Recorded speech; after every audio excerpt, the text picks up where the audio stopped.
आज हम बात करेंगे यूज ऑफ विल हैव के बारे में। कैसे हम इनका प्रयोग वाक्यों में लिखने और बोलने के लिए कर सकते हैं। तो जब भी कोई चीज़ या वस्तु भविष्य में हमारे पास या किसी और के पास होगी तो वैसे सेंटेंसों को बनाने के लिए हम विल हैव का प्रयोग करेंगे। तो हमारे पास कोई चीज़ या वस्तु होगी तो पहचान के तौर पर याद रखेंगे कि पास होगा कोई चीज़ या वस्तु के लिए। तो वैसे सेंटेंसों को हम बनाएंगे जब हमारा सेंटेंस पॉजिटिव में होगा तो हम बनाएंगे subject plus will have plus object. और जब हमारा सब्जेक्ट यही सेंटेंस जब नेगेटिव में होगा तो subject plus will not have plus object. और विल नॉट हैव को भी हम लोग विल नॉट हैव को वॉन्ट हैव भी लिखिए बोल सकते हैं। और जब यही सेंटेंस हमारा इंट्रोगेटिव में होगा तो will plus subject plus have फिर ऑब्जेक्ट क्वेश्चन मार्क। और जब यही सेंटेंस हमारा इंट्रोगेटिव नेगेटिव में होगा तो ऑन्ट plus subject plus have plus object question mark हो जाएगा। और इसके जगह पे हम लोग नोट को यहाँ भी लगाकर बना सकते हैं सब्जेक्ट के बाद भी। यहाँ पर विल हो जाएगा plus subject plus not plus have plus object question mark. इस तरह से भी हम लोग इंट्रोगेटिव नेगेटिव वाले सेंटेंस को बना सकते हैं अपनी सुविधा अनुसार।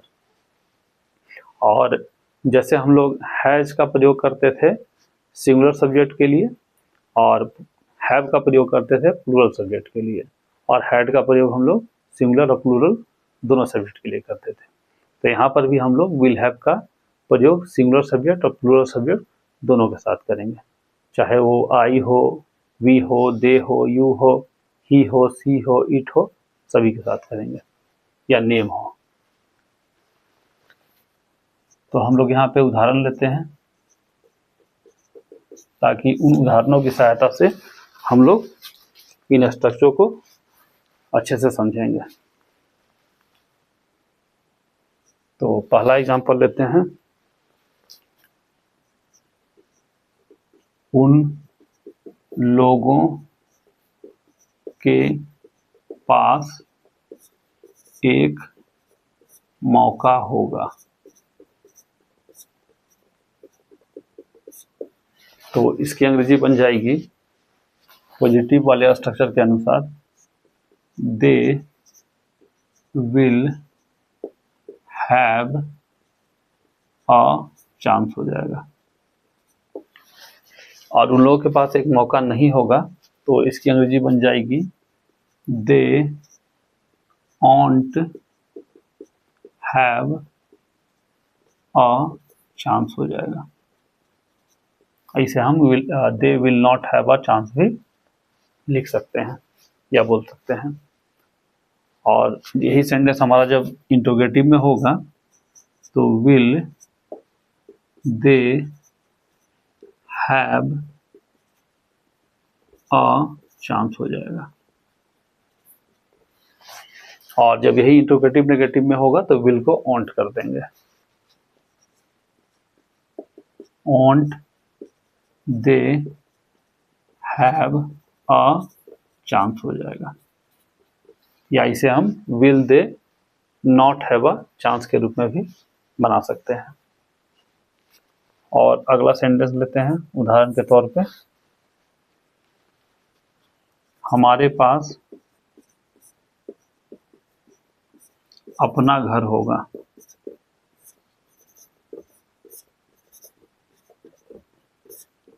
ठीक है, तो इसकी अंग्रेजी बन जाएगी पॉजिटिव स्ट्रक्चर के अनुसार we will have our own home, या हाउस भी लिख सकते हैं। और यही सेंटेंस हमारा जब नेगेटिव में होगा तो we won't have our own home हो जाएगा।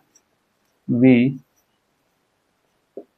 Want have our own home हो जाएगा। और जब इंट्रोगेटिव में बनाना होगा तो विल पहले आ जाएगा। Will we have our own home हो जाएगा। Question mark. क्या हमारे पास अपना घर होगा, तो will we have our own home. क्या हमारे पास अपना घर नहीं होगा, तो यहाँ पे से ओंट कर देंगे। Won't we have our own home बन गया। इसी तरह से और भी एग्जाम्पल लेते हैं, उदाहरणों की सहायता से हम लोग वाक्यों को समझेंगे।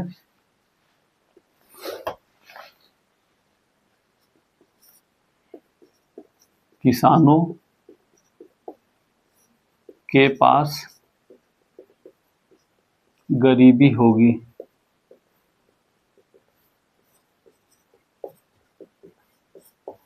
तो इसकी अंग्रेजी बन जाएगी फार्मर्स विल हैव पॉवर्टी। किसानों के पास गरीबी नहीं होगी, तो farmers will not have poverty हो जाएगा, या ओंट हैव पॉवर्टी हो जाएगा। क्या किसानों के पास गरीबी होगी, तो विल फार्मर्स हैव पॉवर्टी हो जाएगा। विल फार्मर्स हैव पॉवर्टी हो जाएगा। क्या किसानों के पास गरीबी नहीं होगी, तो यहाँ पे हो जाएगा ओंट फार्मर्स हैव पॉवर्टी।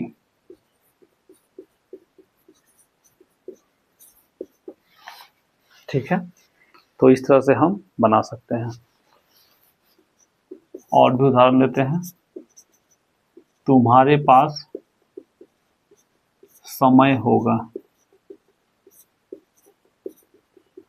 तो कोई चीज है समय, ठीक है, और तुम्हारे पास के पास, तो यू विल हैव टाइम।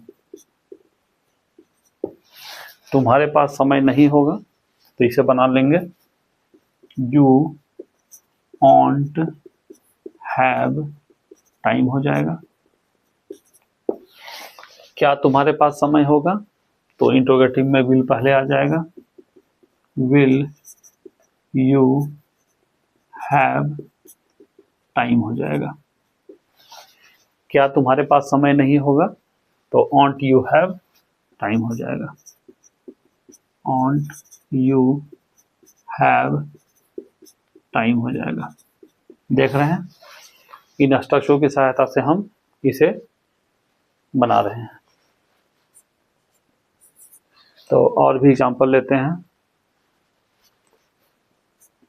उसके पास एक नया कार होगा, तो कोई चीज है कार, और के पास कोई चीज है, तो एक नया कार, तो इसे हम बनाएंगे he will have a new car. ठीक है, और यही जब नेगेटिव में बनाएंगे तो ही ओंट हैव हो जाएगा। ही ओंट हैव अ न्यू कार हो जाएगा। क्या उसके पास एक नया कार होगा, तो will he have a new car हो जाएगा, CAR। ठीक है, और क्या उसके पास एक नया कार नहीं होगा, तो इंट्रोगेटिव नेगेटिव में इसे ओंट कर देंगे। Won't he have a new car हो जाएगा।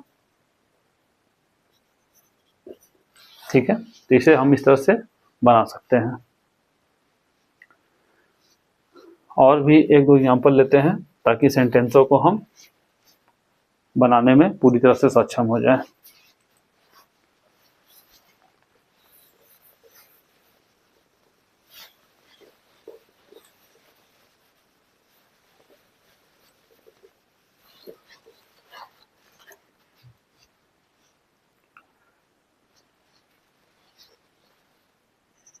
छठा एग्जाम्पल लेते हैं।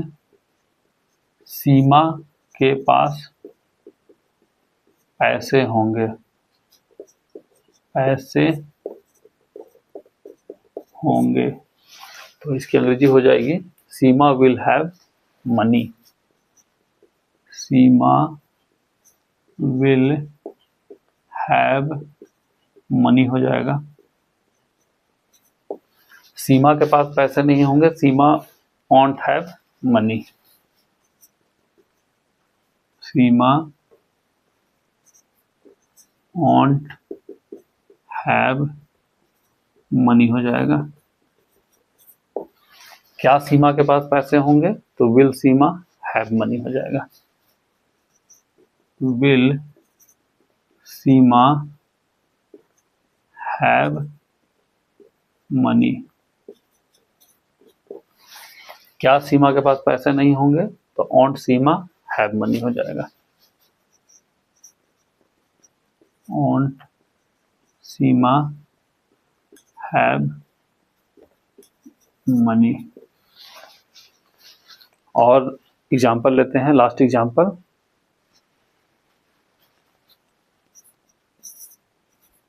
सोहन के पास एक गाय होगी। सोहन के पास एक गाय होगी, तो के पास कोई चीज है, एक गाय, तो बन जाएगा Sohan will have a cow हो जाएगा।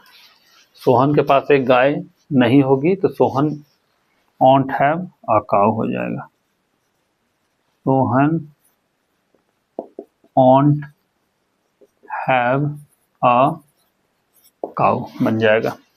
क्या सोहन के पास एक गाय होगी, तो will Sohan have a cow हो जाएगा। will Sohan have a cow हो जाएगा। क्या सोहन के पास एक गाय नहीं होगी, तो won't हो जाएगा। won't Sohan have a cow हो जाएगा। और यही हमारा सेंटेंस WH में रहेगा। इससे पहले हम इंट्रोगेटिव वर्ड्स का प्रयोग करेंगे, WH वर्ड का प्रयोग करेंगे। WH वर्ड, फिर विल, फिर सब्जेक्ट, फिर हैव, फिर ऑब्जेक्ट। और इंट्रोगेटिव नेगेटिव में भी यदि WH वर्ड रहेगा, इंट्रोगेटिव वर्ड्स रहेगा, तो इंट्रोगेटिव वर्ड्स का प्रयोग करेंगे। फिर ऑन्ट होगा, सब्जेक्ट होगा, हैव होगा, ऑब्जेक्ट होगा, क्वेश्चन मार्क होगा। तो इस तरह से हम बना सकते हैं। तो जैसे यहाँ पे है कि सोहन के पास क्या सोहन के पास एक गाय होगा, तो क्यों सोहन के पास एक गाय होगा, तो हम यहाँ पे why will Sohan have a cow कर देंगे। और क्यों सोहन के पास एक गाय नहीं होगा, तो why won't Sohan have a cow कर देंगे। और क्या से रहेगा डायरेक्ट इंट्रोगेटिव वर्ड से, कि सोहन के पास क्या एक गाय होगा, तो what will Sohan have a cow हो जाएगा। ठीक है, तो इस तरह से हम लोग इन स्ट्रक्चरों की सहायता से हम लोग सेंटेंसों को बनाएंगे। और भी सेंटेंस जो है आप उसे खुद से भी प्रैक्टिस करेंगे और देखेंगे कि आप इन स्ट्रक्चरों की सहायता से इस तरह के सारे सेंटेंसों को आप बना रहे हैं। तो मैं आपको अंग्रेजी जो आसान तरीके से सिखा रहा हूँ, और आज मैंने आपको विल हैव के बारे में बताया, और आगे भी मैं आपको और नए नए स्ट्रक्चरों के बारे में, और भी जो स्ट्रक्चर हैं जिनसे वाक्य आसानी से बनते हैं, उन स्ट्रक्चर को मैं बताऊंगा आने वाले वीडियो में। तो मेरा यूट्यूब चैनल है सुनील सिंह सीखो इंडिया, उसे आप सब्सक्राइब करें और लाइक भी करें और शेयर भी करें। तो मिलते हैं नेक्स्ट वीडियो में, तब तक के लिए बहुत बहुत धन्यवाद। Thank you.